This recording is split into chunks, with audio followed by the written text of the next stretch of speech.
What if we had, since the COVID, how we still talk about COVID, but for a week or two, when we had, well, mostly peaceful protests, I called them riots. There's another word for that too. If you look at the organization behind those riots, you could call it insurrection. I mean, after all, we have a new country formed in the middle of Seattle. These are the kinds of things, and there's some connections behind that. And Mark's going to talk about those tonight. And I just want to know if I've used up 2 minutes yet. No, not yet. We just wait. Yes, I think we are. I don't know, are we on or not? Let's go. You are live. Live. All right. Hello and welcome to everybody across the country. This is Rob Rohrbaugh. We're here at the Garden Cafe in Omaha, Nebraska, getting ready to hear some very fascinating details of what's going on in the scene today, especially regarding the world situation, the United States position in it, and the attacks we're under, both internal and external. I think that's all I need to say. Is there any instructions I need to give? Okay, I have an excuse. So let me help me welcome Dr. Mark Christian. Thank you. Thank you. Wow, thank you very much. Thank you, Rob, and happy birthday. Thank you all for coming today, and sorry, thanks for your patience with me, and thanks for attending. It seems like we have a good crowd today, very, very close to one of Biden rallies, right? This is very close to what rally for Biden looks like, you know? So. No, he only had 3. I agree, yes. Today we have lots of things we're gonna be talking about today, and the current status of the country is really in a dire situation. And I want to start off the bat and say that I do not expect things to get any better until the day of the election. I want to ask you, how many of you knows how many days left in the day of the election? 131. 131. Anybody else knows the number? We should, all of us know that number, and it's right. 131 is the right number. 131 days till the day of the election. I think each one of us needs to know exactly how many days are left, and they should put an agenda for themselves, what they need to do so they can vote for this country and fight for it. You know, I look at the day of the election is a very interesting and very important day. You know, many generations and many people say this is the upcoming election is the most important election. I think this is not just a regular election is coming up. I think this is the level of civil war kind of situation is about to come. I think it is deciding between what America has been and what America has, is today to what America that people wants it to be. And it is a very big difference between the two. And I think we need to fight, big fight to keep this country the way it is. And it has been a force for good for many, many years. One of the things that the left are threatening right now is saying that, if Trump wins again, we can have a civil war in our hands. And then I thought about it for a little bit and I thought, you know what? I think it's not that bad. What kind of weapons the left has to fight and what the right has. I think this is going to be a very easy war to win, civil war. I don't call it, I don't pray it for this country, but I think what they are doing right now is exactly a civil war.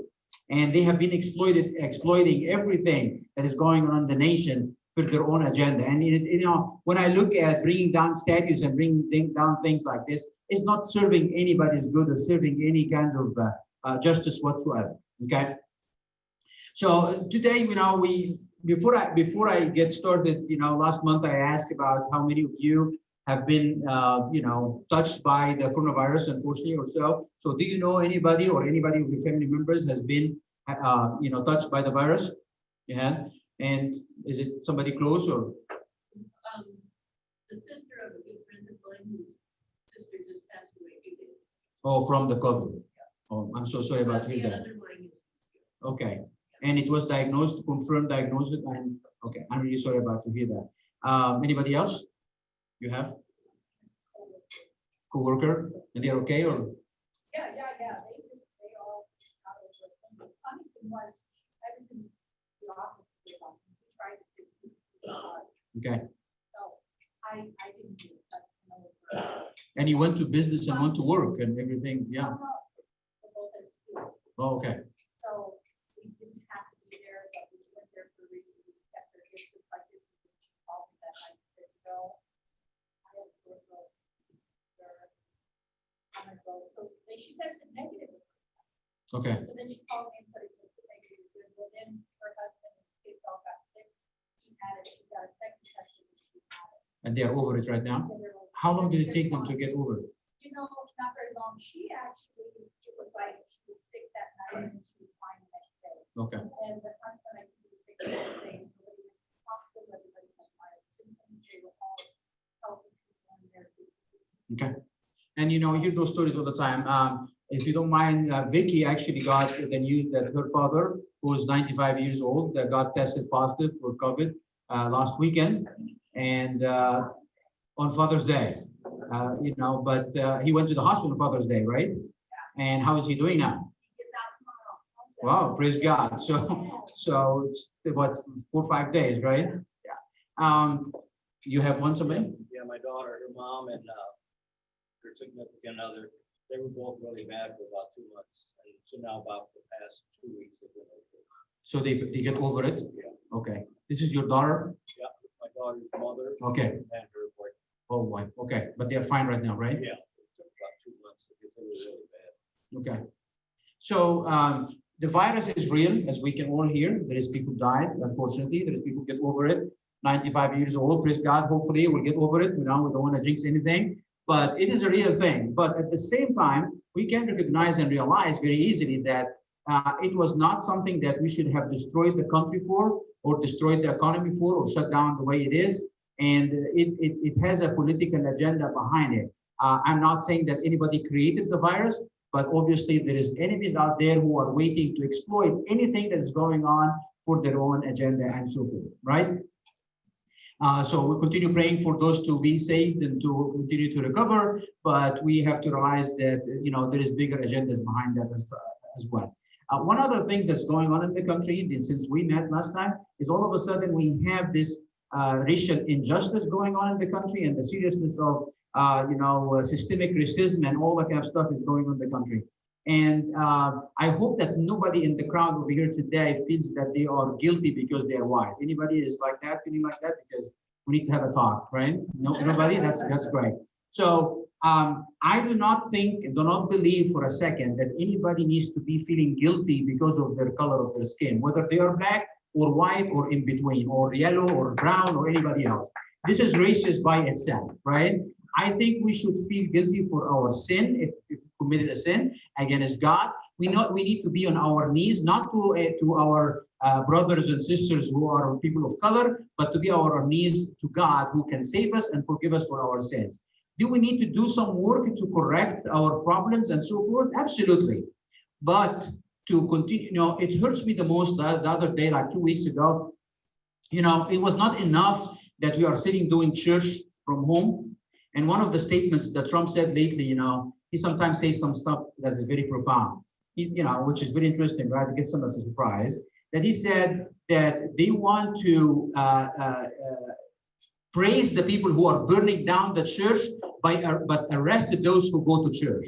Isn't that very interesting? I think that was a very interesting statement that he made at the rally last time. It is so true. It is so sad that it's so true. They want to arrest people who go to church, but people who burn it down, they're okay with it. That's very weird. But this is not what hurt me the most. 2 weeks ago, on a Sunday, we are sitting down doing church and trying to do it from home because we are under home arrest, everybody, and we're not supposed to go to church, otherwise we'll be arrested. And then I moved from one church service to another, trying to find a message that talks about Jesus, because this is why I'm turning to church. And every one of those services talking about one thing, the gospel of Martin Luther King, you know, what we are not supposed to do and how we're supposed to bow down and so forth. And one of the things that hurts me the most, a church in Nebraska, and one of the mega churches in Nebraska, on stage from the pulpit, a young woman comes in and talk about the message and how hard it is and trying to appease as much as she can. And one of the statements that she made says, I want to bow down on my knees in front of my black brothers for forgiveness. And I said, who on his right mind approved this statement to come out of the pulpit? This is wrong in many, many ways. This is not what people turning for church for. I think the church suppose everybody should realize that we should get on our knees for one person only, and this is Jesus Christ. Nobody gets on their knees for anything else. This is not our faith. This is not our country. This is nothing from what you should believe in whatsoever. Okay. Do we have problems from the past? Yes, we do. And the seriousness of it? Yes. But I think, you know, one person comes to mind by name of Barack Obama. Not because he became a president. This guy actually grew up in America. He was using drugs when he was a kid by his own admission. And he lived in California. He lived in Chicago. He lived in New York. He was able to go to school and then from colleges. And then he was able to rise all the way to become the president of the United States of America. Don't you think a man like this should be today coming out to the African American community and to the country altogether and says, how did he do it? How did he was able to overcome the systemic racial problems in America and the fight in America? And yet he's not doing any of that. He's throwing more gas and more gasoline and more fire and dividing the country more and more, because it has nothing to do whatsoever of, you know, erasing the problems of the past. It's for political agendas. You know, Mr. Floyd died in a horrific way. Many of us have watched the video and nobody can condone that whatsoever. All of us will hear that happens. But to exploit it the way they are doing it, I don't know how actually bringing down statues or burning down cities and creating damage. I just heard today in the morning that there was more than $1 million damage downtown in Lincoln, Nebraska. I had no idea why, you know, this is going to bring any justice. I don't think it's going to bring any justice whatsoever to anybody. This is not the way to go about it. And to feel guilty and to try to be on our knees and to try to appease and try to all of that stuff, it never works and it will never work. I think it's about time for LeBron James with his billions of dollars and Jay-Z with his billions of dollars and Beyonce with her billions of dollars and with Obama with his platform and millions of dollars. They are not supposed to come and heal our country instead of pointing fingers at the white. What did you do for your own community before you point at me and say, what did you do? Don't you think this is a question we should ask? But the problem is not racial divide and so forth. If you pay attention, when did the Black Lives Matter start? Any of you knows? Long time ago? Black Lives Matter. When did they form the movement? Right after Zimmerman, right after George Zimmerman. And then it formed at that time. And then quickly afterwards, they started, you know, manifesting themselves during Ferguson. Okay. If you look at the calendar of all of those events, it's very interesting. And it's worth asking why all of a sudden videos comes from police brutality and injustice and Black Lives Matter movement and cities burning down. They always happen in the year of the election. Does it like the police stops brutality right, you know, in the middle of the, you know, the cycle, and then it's in 2008, in 2012, in 2016, and 2020. Usually the incidents kind of hype up and increase, and all of a sudden they become a serious issue. Did we hear about Black Lives Matter in March or in February? There was like, we just kidding about the virus at that time, don't you think?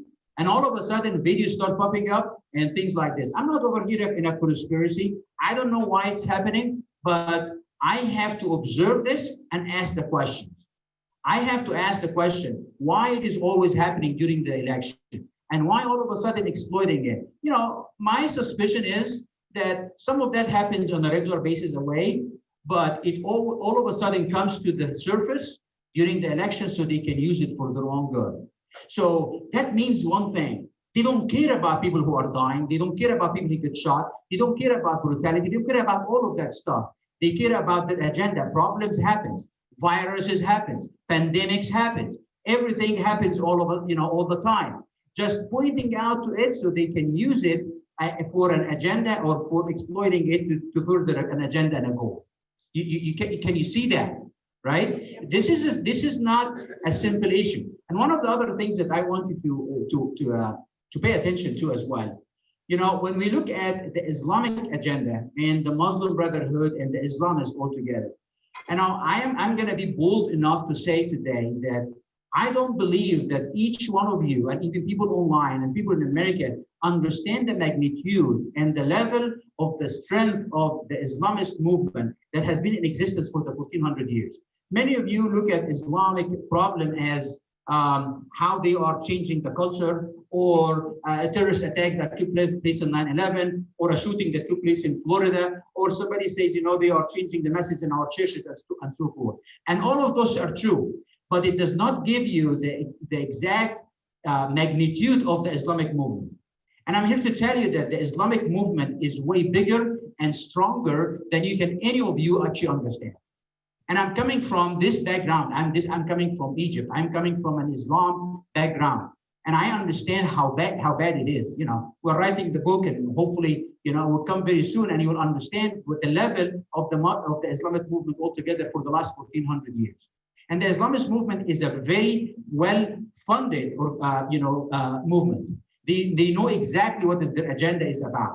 They are fighting every day. They are moving from one generation to another generation, and they fight for it until they die, and then they turn the baton to the next generation to continue the fight every day. It has been going on for 1400 years. They have dealt with every leader. They have no problem whatsoever to deal with the Democrats. They have no problem whatsoever to deal with the communists. They have no problem whatsoever to deal with the socialists. They have no problem whatsoever to deal with Churchill, because they did. They have no problem whatsoever to deal with Hitler, because they did. They don't care if they're going to work with the Chinese or the Russians. They will work with everybody, exploit everybody so they can further their own agenda.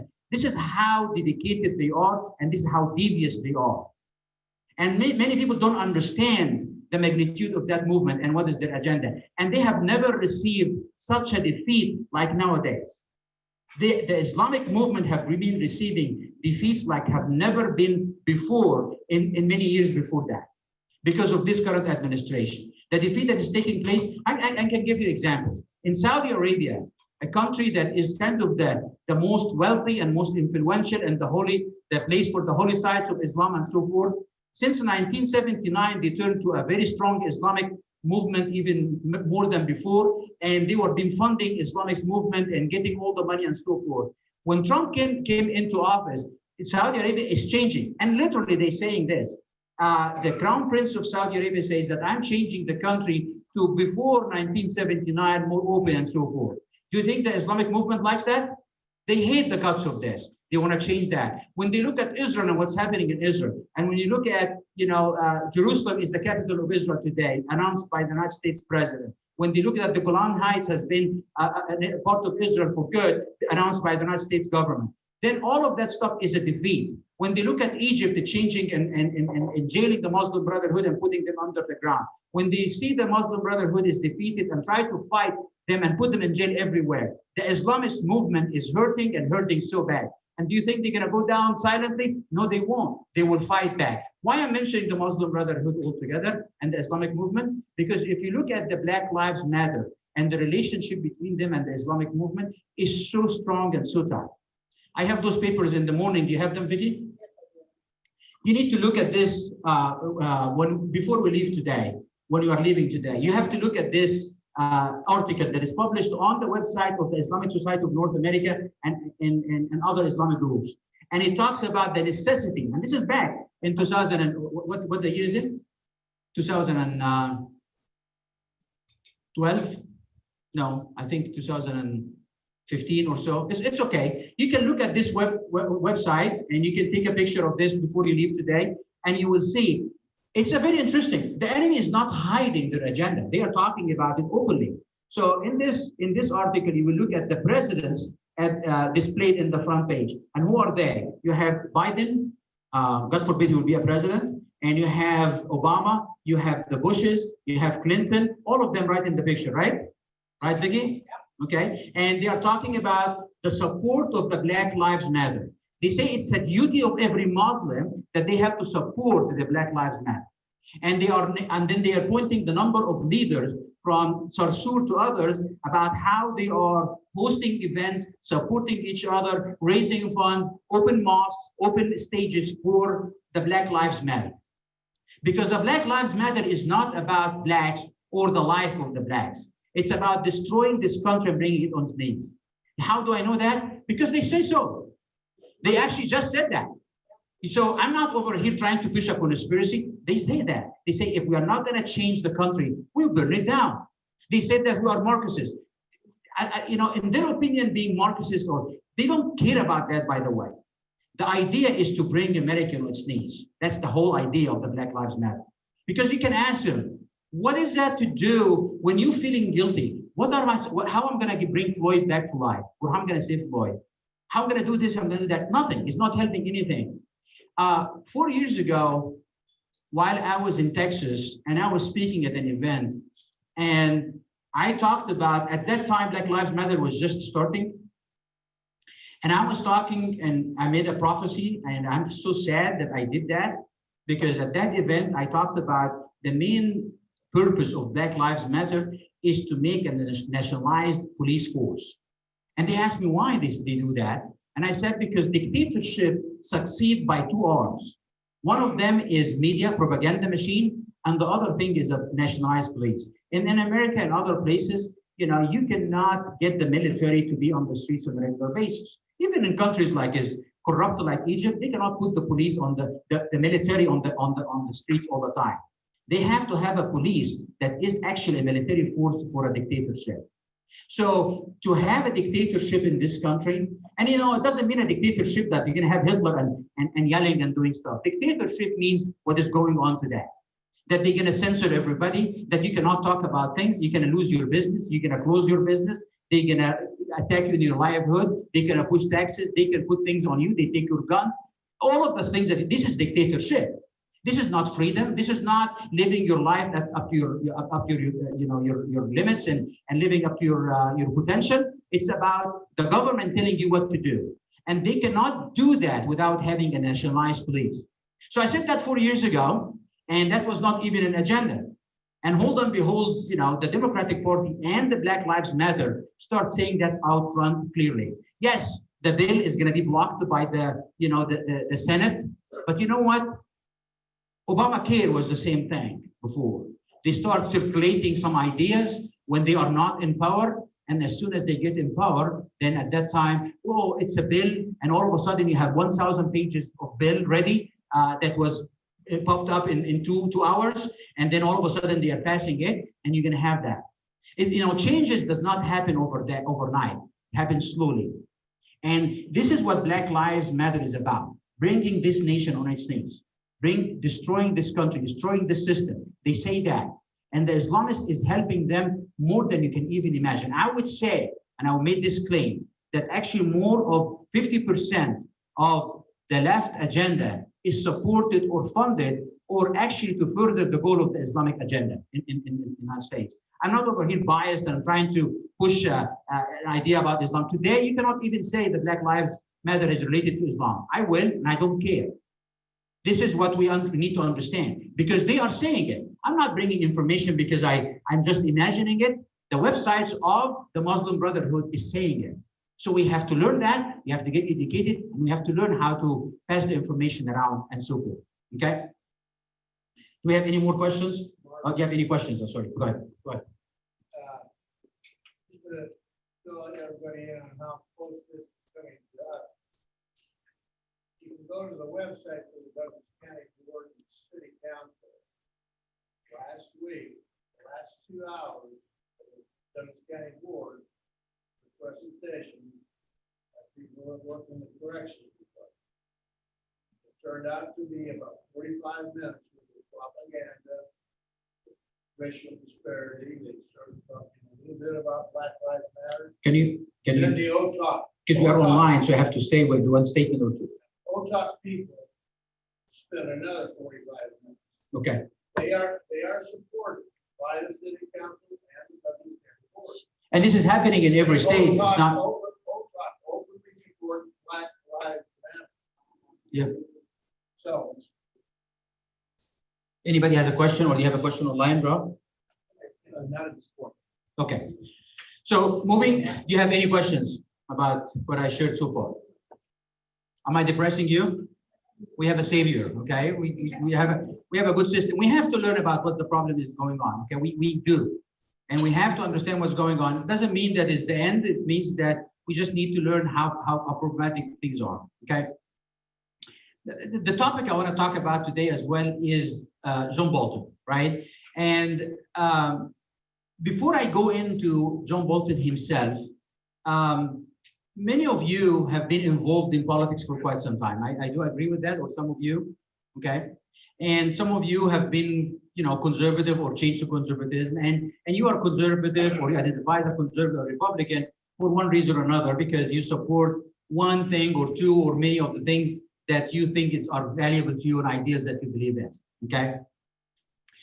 I found it natural. When I came to the United States, this is how I felt. It fits in with everything. It's not, people ask me, why did you choose Jesus and not Buddhist? And why did you become a conservative and not a Democrat? I didn't choose, this is my nature. This is what I'm looking for. I'm looking for the real God, and there is no real God other than Jesus Christ. Then I am a Christian. It's not because I was joining different clubs. I want to join one. I did not become a conservative Republican because I choose between the two and see which party I'm going to go with and which one is going to help me. None of them is helping me. None of them is doing anything to me. I'm conservative because I agree and believe in those ideas very much, okay? And I did not have much. I did have lots of information about American politics and so forth, but I'm always a learner and always learn. And one of the things I learned back in 2014 and 15, a very interesting, background that I would love to share with you today so you can understand where John Bolton is coming from and what is going on in this country today, okay? So before then, I did not know the history of the Republican Party and the conservative movement and so forth. And I start learning and so forth, and then I get introduced to different groups, and I start learning even more in more depth, okay? And today, do you know that there is two big clubs that actually, like two big groups that host the conservative movement and the Republican Party? Do you know any of that? Like two big groups, backbone of the conservative movement. Do you know that? No, right? Nobody knows that. I didn't know either, so don't feel bad about it, but I do now, right now, so I'll share that with you so I can educate you today. The other thing is, I think the Republican, not I think, this is what I learned, that the Republican movement and the conservative movement went to a serious change during the Reagan administration. At that time, there was a club that was hosting most of the conservative movement that has been established for years. And this was the kind of the platform or the think tank or the interaction between people where they do things whatsoever from the conservative movement and feed over each other and so forth. Reagan, by his direction, ordered some of his close friends, not ordered, advised some of his friends to build a new club where it will host real conservatives, real Reagan ideas, real American ideas, and that will help the country and further his agenda. Okay, and that did not demolish the old club whatsoever. And there was a little bit of competition between the two. And actually, this competition started way back when Reagan was running for office. And I think he did, the only mistake that he did, if he did, or identify with, is that he picked Bush as his VP. Okay, maybe some of you do not agree with me. I'm not over here to make friends. I'm just telling you as it is from the information I know. Okay, and when Bush came into the administration, he did many things that is not aligning with the Reagan administration 100% or Reagan ideology 100%. Why? Because they were coming from two different backgrounds. And one of these clubs is actually like the platform for Bush for many, many years. I'm not talking about virtual clubs. I'm talking about real one, a membership, a funding, a 501c3, enormous amount of money, and so forth. Have you heard about any of this information before? Not in detail, but I've heard how corrupt. It's not about corrupt or not. When I say real conservative and so forth, because if you look at the conservative movement since Bush the dad and afterwards, do you see that they really stood up for the pro-life movement that they should? They definitely run on it on different campaigns. But did they do any change that was able to change the Wade case or to do anything for the pro-life movement as a president, whether it was Bush, the dad, or the son, or any of them? Did you see any of the changes? Did you see any changes of any of the senators or the congressmen that was elected over the years because they were going to fight for the unborn and so forth? They definitely made amazing speeches. They definitely made very good campaign promises. Did you see anything happening? Did you see anything happening in the Islamic movement from day one? One of the things that Bush the dad did, when I say that he was a very bad choice, that he invited the Mujahideen, the nucleus of the Taliban, into the White House during Reagan administration. Do you agree with that today?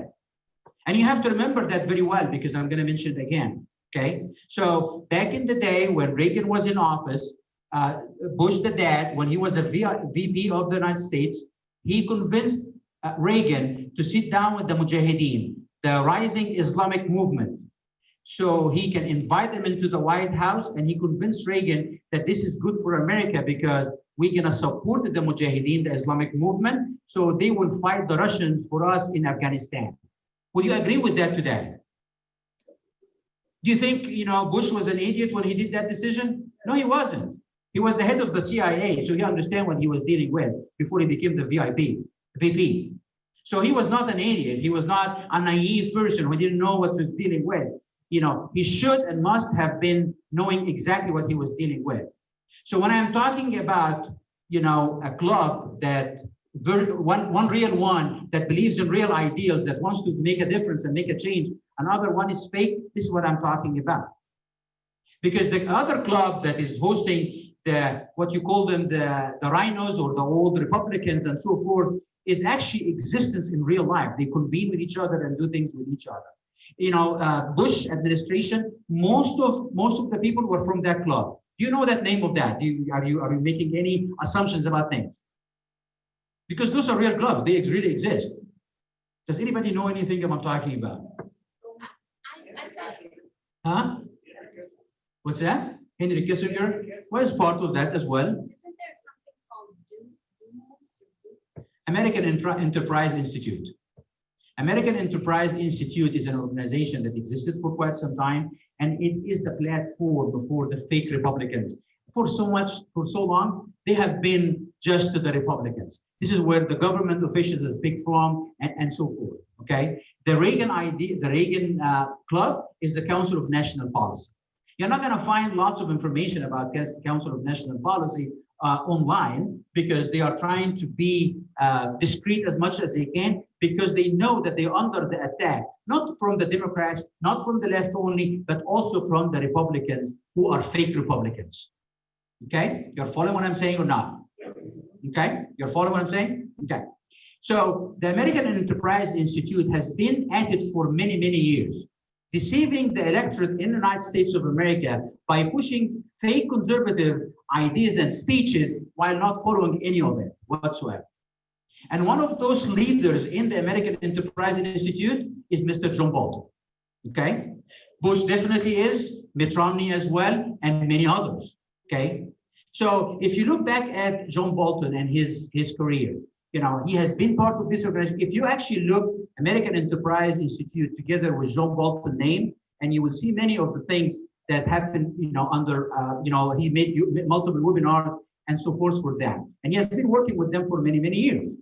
So why John Bolton is doing what he's doing today? Because this is part of a movement that has been going on for quite some time. It's not because he was so mad that he was fired. That's part of the truth. But it's not the whole problem. It is not because he wants to go to war and Trump did not want to go to war. It's part of the deal, but not the main deal. The main problem is the American Enterprise Institute wanted to get rid of Trump since 2015. They tried their best. They worked hard. They did everything they can. In March of 2016, when Trump was rising and about to be, nominated, the Enterprise Institute met together in Georgia, in an island in Georgia, and put an event for 3 days, closed door, so they can convene with each other and talk about how they can stop Trump from getting elected. And And I'm talking about the top leaders, and John Bolton was part of that group. So what we're blaming on the Democrats? Huh? We're blaming this on the Democrats, but it's really the fake Republicans? Absolutely. This is, you got it. So actually the fake Republicans and the Democrats are on the same page. On the same page. They are not like two entities. They pretend, and they have been pretending for years to be two different groups. But the fact of the matter is they're working with each other, complicit with each other. This is why you will see Bush. What is the difference in the last years between Bush and Clinton's and Obama's? Well, different names, different ideology. We thought we have a Republican, we have a Democrat, but the fact of the matter, they did the same thing. They never did anything for the unborn. They never did anything for religious liberty. They never did anything for, Bush is the one who gave Islam the name that is the religion of peace. It was not Obama. It was not Hillary. It was not Bill Clinton. It was Bush, actually. So the fact is we are dealing with the fake Republicans as bigger enemy. Because here is the thing, actually, in my opinion. When we are dealing with an enemy that is telling me that he is against me, then we can have debate this in real ideas and fight with each other. But those who are stabbing us in the back and the people who are dealing with deceptions and lies are the worst of enemies, don't you think? And this is what we are dealing with. And the American Enterprise Institute meeting in March of 2016 is not it is a hidden, the agenda is online. I can actually get the agenda and I send you a picture of it, Vicky, so we can put it out to everybody.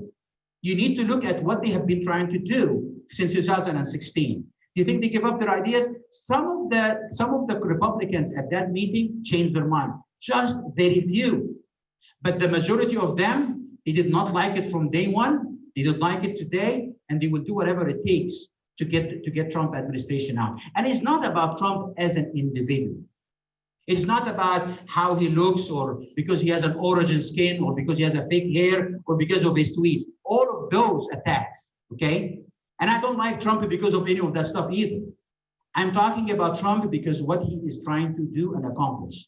He stands for the unborn. He's trying to stand for the religious liberty, for the education, for the immigration, for fighting the Islamic agenda. All of those things is destroying the fake Republicans and the Democrats equally. And this is why they are fighting him hand in hand. You make sense now?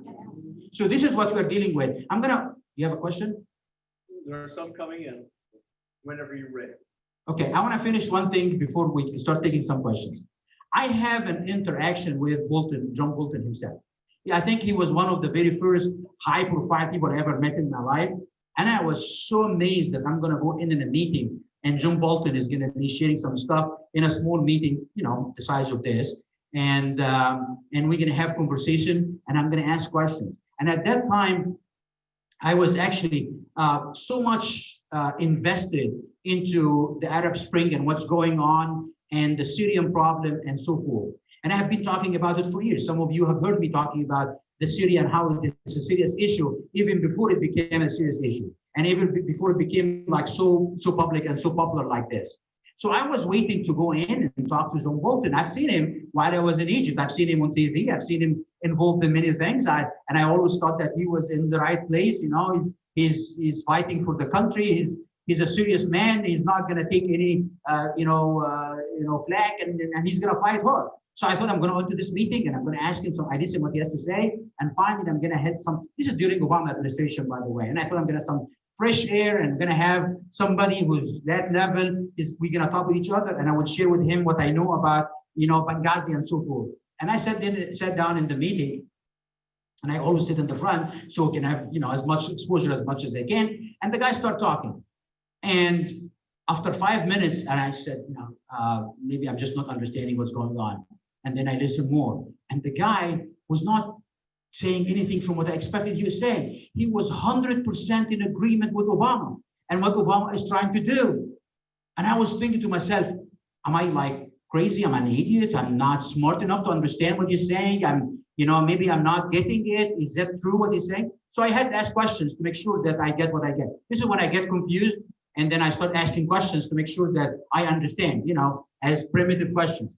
And he looked at me. He has an ego more than I've ever seen anybody. And I have met very, very high-profile people afterwards. This guy has an ego like no tomorrow, really, okay?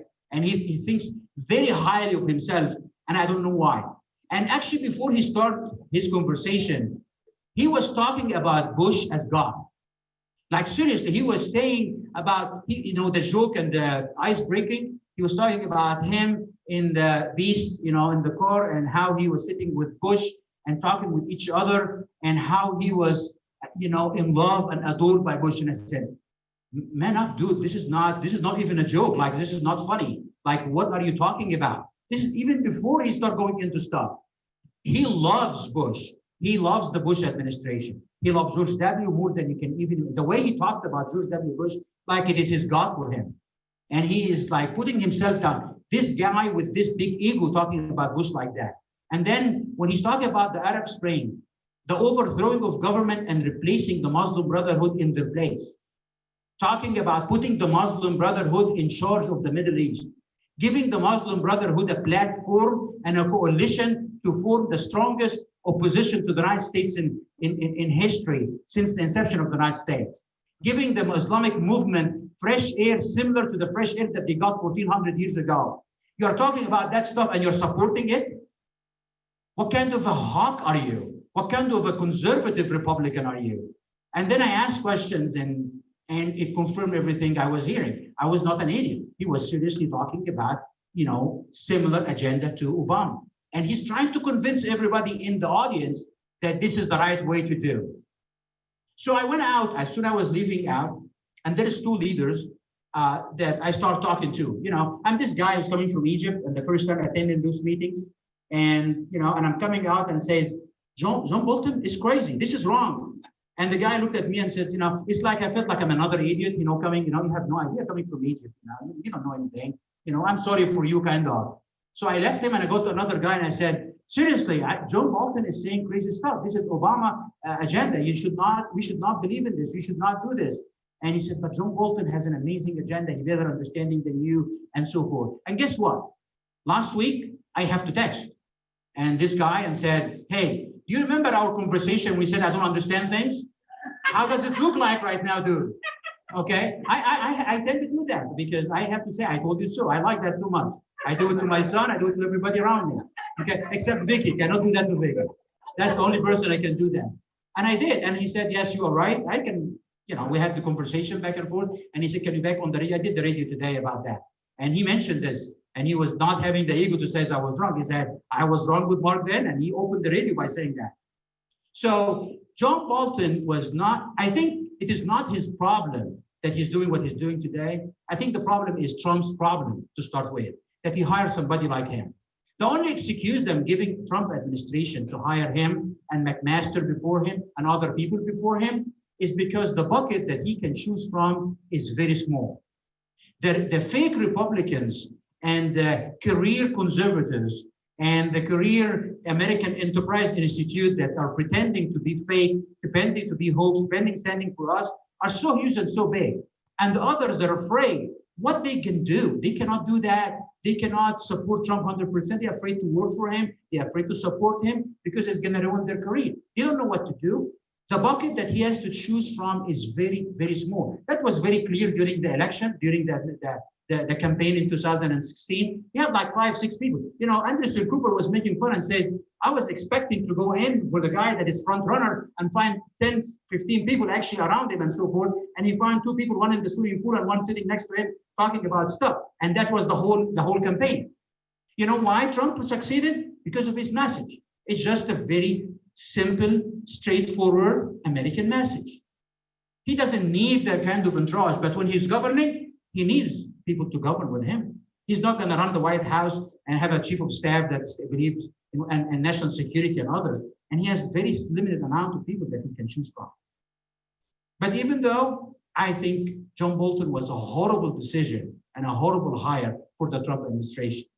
And by the way, if you do remember, I talked over here about when Iran was trying to pull the United States into a war. Do you remember that? Or some of you remember that? And they were actually down the drone for us. Bolton was in there and he wanted to go and all in and fight. And Trump played the game and did not go in a war with Iran. People from outside will look at, John Bolton likes to go to war and destroy our enemies. That's not the truth.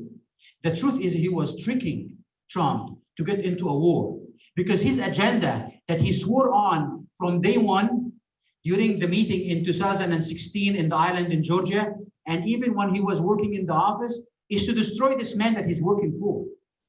So when he was blocked multiple times and finally got the firing, you're fired, then his ego was hurt. And he doesn't care today about anything. He doesn't care about his career. He doesn't care about his future. Even when the judge said that he is liable criminally and civil for his book, he doesn't care. You know what? Because he thinks that Obama has to win in Trump has to win in next November for him to be liable. And he believes that Trump is not going to win and he's going to get away with it. This is what his belief is, that he's going to get the book and nobody's going to hold him accountable for his action. And to make a mockery of the United States and the mockery of the United States presidency and the mockery of the National Security Office. And this is what he's doing by his book. And he's doing this because this is agenda from day one. Yes, the firing hurt him, but he didn't care. Some people say, oh, he's leaving because Trump was trying to invite Taliban to end the war in Afghanistan. Well, it is the American Enterprise Institute that he's part of that advised Reagan to bring Taliban at the height of the war and the beginning of the Islamic movement in Afghanistan. Do you think this man all of a sudden has an epiphany and now he doesn't want the same people in the White House? No. It is just because he doesn't want to see peace. He doesn't want to see Trump agenda succeed. He doesn't want to see that the American troops will be back home. He doesn't want to see this presidency succeed for one day. He wants to trip this presidency in every way they can. And when he failed, now he's trying his best to do it through his book. We're going to take some questions and then we can go back. Yes, didn't Trump know what Bolton was before he hired him? Did Trump know about what Bolton is before he hired him? The question has to be going back into a little bit of depth with. You know what they did to Flynn? Okay, and I talked about that last week, and he's not a hero, but he was at least willing to work with Trump and believe in his agenda. He was not part of the enterprise. He was part of his own problems, but he was not part of that. They stopped Flynn from being his national security. Trump has to, as soon as they do that, you pay attention to the media, they start touting Trump and says, there is no way anybody's going to work for you as a national security. And he said, no, I have a lot of people that is going to work for me because they know, okay? So he was forced to hire Mike Master. He was forced to hire this and this because again, the bucket is so small. He's trying to pick from the best. If he wins, and I pray that we will win in this next election, that things has and must change so we can succeed as a country, because they could continue doing what they are doing. Make sense? You have a Dr. Martin, John Bolton is a perfect case of someone that illustrates a broader question that we have from the audience. How do we identify these people? Is there a list? And in my perspective, does it change? I can remember one time when I admired John Bolton. I thought he had a lot of insight. It turns out that he's essentially on the wrong side. How do we, as ordinary citizens, identify these people? How can we identify the people who are not fighting for the United States? Well, it's a very simple thing. You look at the history of somebody and to look at their affiliation and their background. And it doesn't take so much to know that John Bolton was on the island in Georgia. What is the name of the island? I think Ben Sass was in there. Ben Sass was no, it was on Sea Island, Georgia. Okay, and the event was March 3rd to 6th, 2016. And here is the picture of it, the agenda of it. So you can look it up and you can check it up and look at the agenda. How can we identify people? Look at their history. Probably you will be one of those people if I come and say, John Bolton does not understand things. And he said, Mark, I think he's just going a little bit too far. It's very easy by two things. I listen to the person, what he has to say, and I look at their background. And that happens with Islam, that happens with anything that you're dealing with in this life. Don't we do that when we have interviews in business? If you have a business, you look at the person and what they are doing. You know, the left is very good in vetting anybody that they want to work with or not. They can go in their Twitter feed 1700 years ago and find one tweet that was not aligning with their agenda, and they kick them out. And they are very good in finding any 1700 years, there was no Twitter, but I'm just joking over here, right? So they very good in vetting the person that they work with, and they hold these things against them. So I don't think it is very hard. You know, American Enterprise Institute is not a hidden organization. Some of the stuff that they do is hidden, but it is very easy to, if you want to do the work, you're hiring one for the national security of the United States of America to carry an agenda for the president. It should be a little bit more vetting, but here is for his execute. The guy is going in a non-stop attacks, whether it is Russia, Ukraine, impeachment, virus, Black Lives Matter, and the list goes on and on and on and on. So I'm gonna find some excuses for him. I hope that things will get and turn better over time. Any more questions? Back to Mark. The follow-up to that, the questioner said she found what she was looking for on the American Enterprise Institute website. They found it? So perhaps we can list some of those things as resources. Yes, Part of it is outing them, identifying groups, yes, and then doing your research. yes. You know, I'm gonna give you an example actually for the people who have changed hearts. You know Elon Musk, right? Have heard of this guy? You know, the space and the Tesla and stuff like that, right? He was actually on that meeting as well. But the guy actually said, I got the red pill and I have a change of heart. He announced that on the web on Twitter. So today, am I going to hold him accountable for being against Trump from day one? No, I'm not. And again, it is not about Trump. It is not about the person of Trump. Trump is not a savior.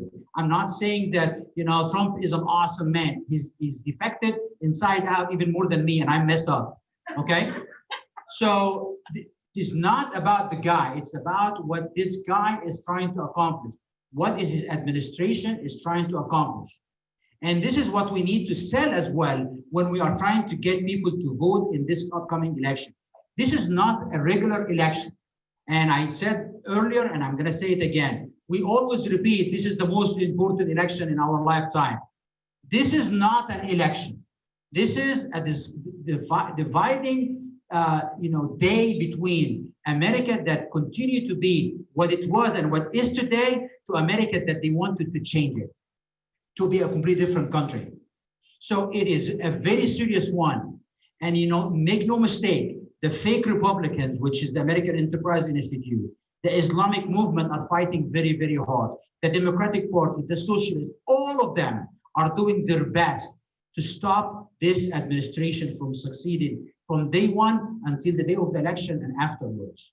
And they are doing everything they can. They throw conspiracies, they throw fake impeachments and everything else. And at the same time, they are trying their best to get people to go for the election and voting. Do you know that they increased the number of people to vote for the Democrats by 17%?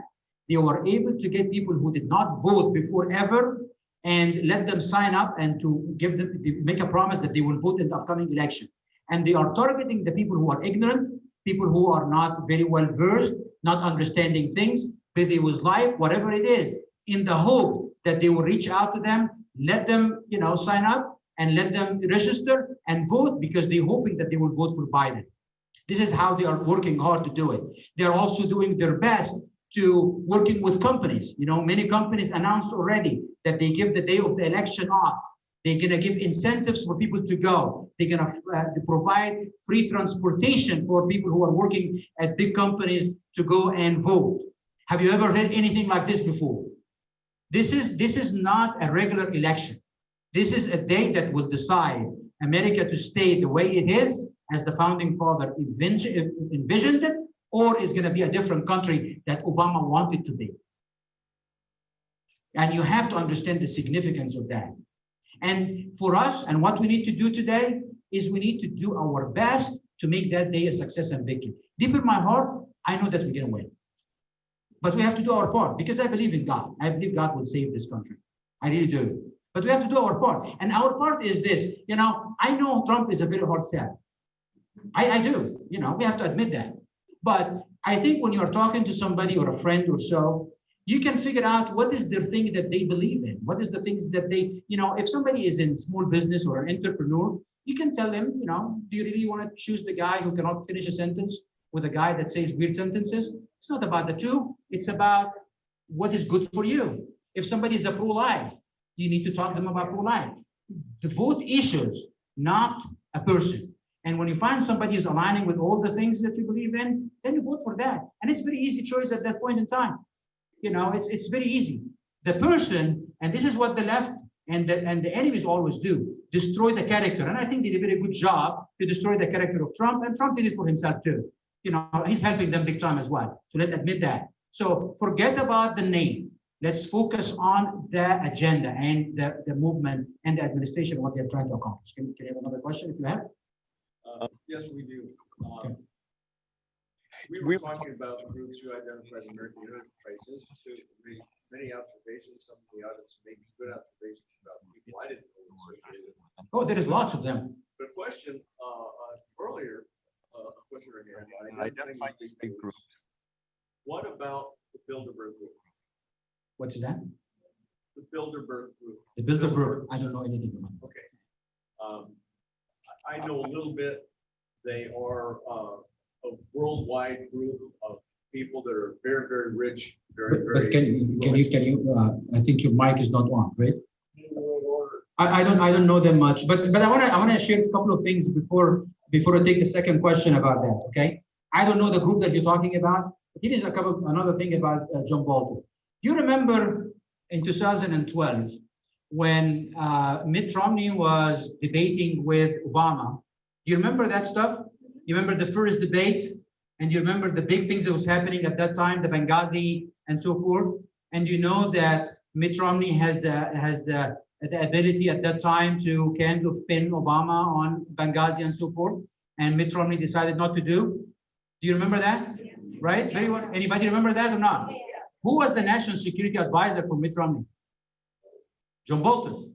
Yeah. So John Bolton actually is the one who advised Mitt Romney not to go after Obama for that stuff. And Mitt Romney is a huge big name in the American Enterprise Institute as well.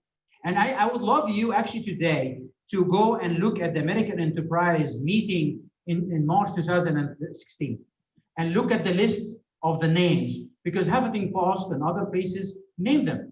Okay, and you look at the agenda, and I will try to make a copy of the agenda of the meetings for the 3 days meetings, closed meetings in a hotel. People are not supposed to leave, and you can see what they are trying to accomplish that day. Do you think they have a change of heart all of a sudden, and all of a sudden they were supporting Trump because he won the election? No, they're not. And everything happening today is destroying them as well. Okay. American Enterprise, it's AE, American Enterprise, World Forum Program, American Enterprise Institute of March 2016. It was from March 3 to March 6, 2016. Dr.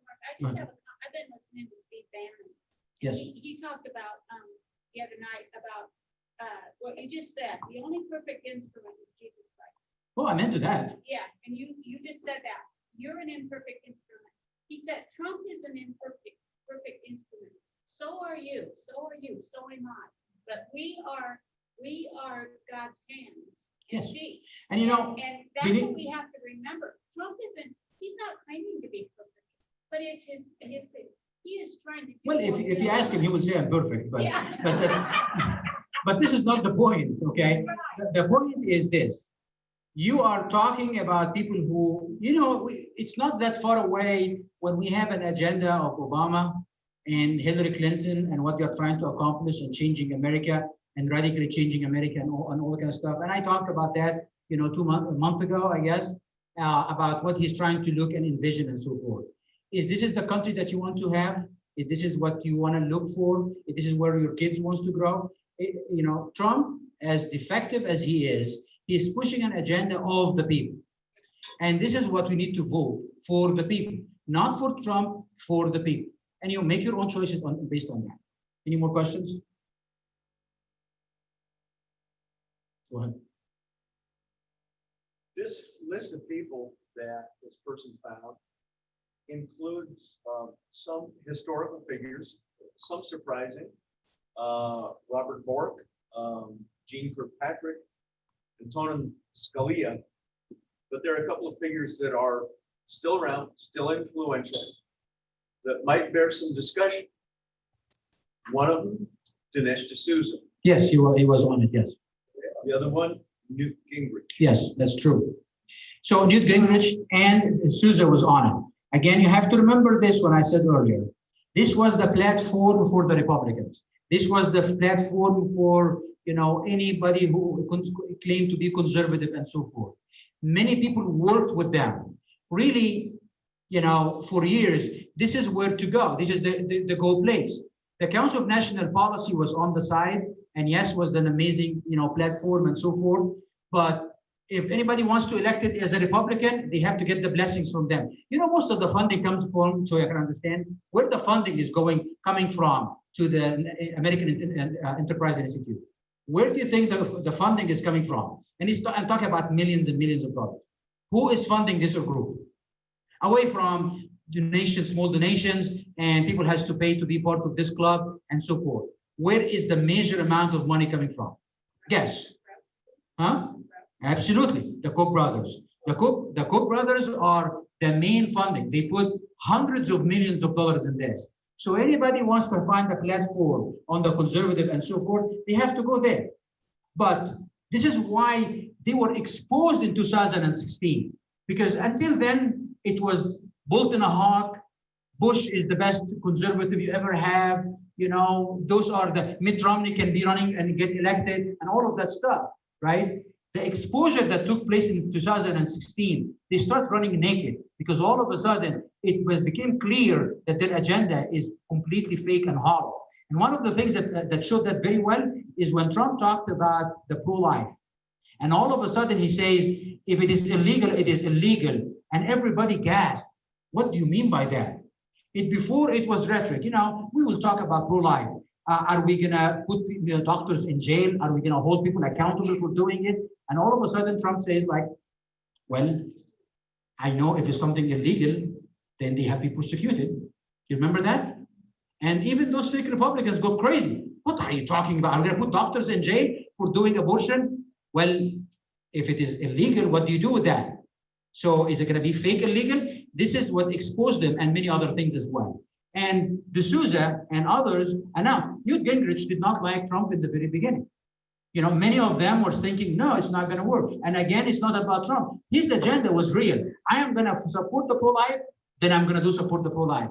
I'm going to fix immigration. I'm going to fix immigration. For them, let's say that stuff as a puppets, convince everybody in the room that I'm going to do it. And then I'm going to be elected because all of you cheer with me, feeling you feel healthy and feel good and feeling that I'm supporting you, and then go away and do nothing. That's what they were doing before. Now, all of a sudden, there's a guy says, I'm going to do this and actually do it. And that's exposed them. Make sense? Any more questions? One point that I think you're making, and I'd like to ask about it. Okay. It appears that there isn't a cookbook. There isn't just a list that you can identify. No. You have to pay attention to current events, what all these people are saying. Yes. What's actually happening? What are they doing? Here is how to identify. You know, if you look at my background, if you judge by where I'm coming from Egypt. My dad and my uncle is Muslim Brotherhood. My great father is one of the founder of the organization of Muslim Brotherhood. I was Islamic to the core. If you decide by that stuff, you should not listen to me. But I did have a change of heart, and I'm explaining it. I'm writing a book about it to show that I am not the person that I was, but I am the person that is today. And this is how we can judge people. And I'm open to any questions from you. If you're going to say, how can we believe you if you're coming from that background? I'm open for that question. But if I'm going to say, I'm going to mad at you because you asked me that question, then I'm fake. Then I'm a liar. Then I'm deceiving you. And this is what happens. You know, if I have John Bolton actually, and he went to the meeting in March, and he wants to get Trump out, and then he have a change of heart, and he saw all of a sudden that Trump is real and he's doing the things that he believes in, and he have a change of heart, like Elon Musk did, and Newt Gingrich did, and D'Souza did, then I will believe them. But if they never had this kind of epiphany, like Obama was a Muslim and he became a Christian without any kind of a moment of conversion. How do I believe that? It makes sense? So we have to look at the deal altogether and look at the track record, where people coming from, what happened to them recently, and where they are talking about today. Are they lying or deception, and they are trying to fake things, or they are real? That's what I would say. Any more questions? I think I'll end with this. I have to end because it's 7 o'clock and we can discuss that. What time are we over? It's over, right? Okay, so thank you very much online. Thank you for all coming today. I did not want to make you feel bad. I want actually to encourage you even with the worst of information. Why? Because our hope is in Jesus Christ.